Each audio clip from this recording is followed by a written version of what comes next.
بسم الله الرحمن الرحيم. تبارك الذي بيده الملك وهو على كل شيء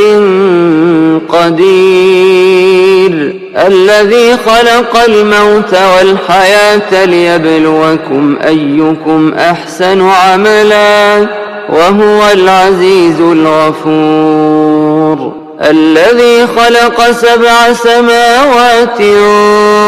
طباقا ما ترى في خلق الرحمن من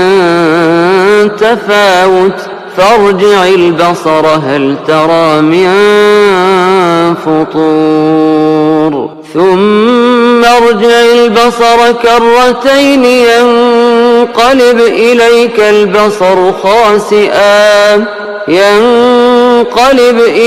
البصر خاسئا وهو حسير، ولقد زينا السماء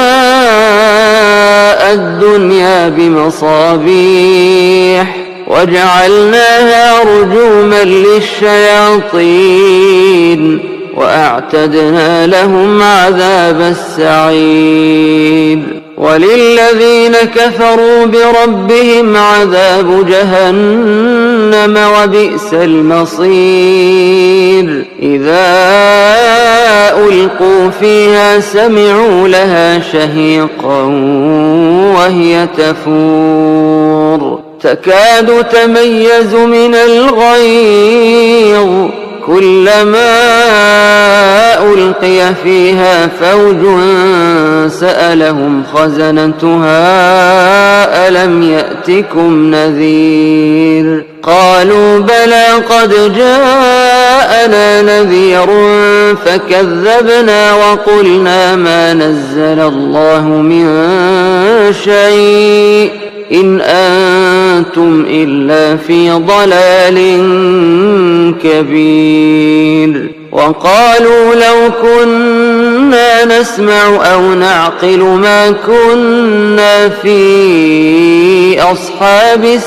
السعير، فاعترفوا بذنبهم فسحقا لأصحاب السعير، إن الذين يخشون ربهم بالغيب لهم مغفرة وأجر كبير، وأسروا قولكم أو اجهروا به إنه عليم بذات الصدور،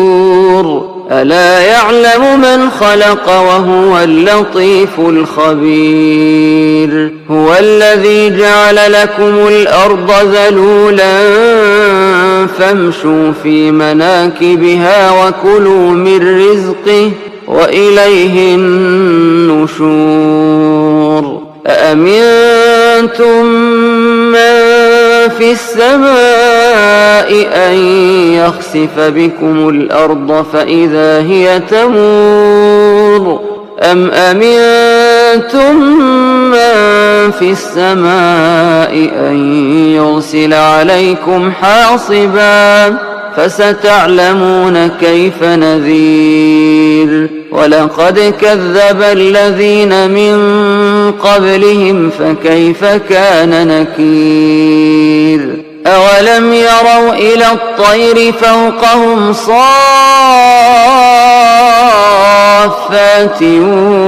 ويقبضن ما يمسكهن إلا الرحمن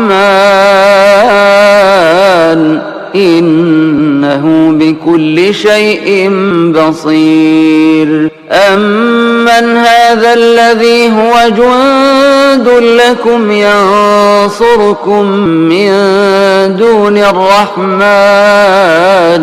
إن الكافرون إلا في غرور، أمن هذا الذي يرزقكم إن أمسك رزقه بل لجوا في عتو ونفور، أفمن يمشي مكبا على وجهه أهدى أمن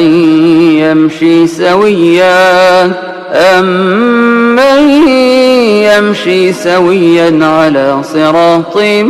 مستقيم قل هو الذي أنشأكم وجعل لكم السمع والأبصار والأفئدة قليلا ما تشكرون قل هو الذي ذرأكم في الأرض وإليه تحشرون ويقولون متى هذا الوعد إن كنتم صادقين قل إنما العلم عند الله وإنما أنا نذير مبين فلما رأوه زلفة سيئت وجوه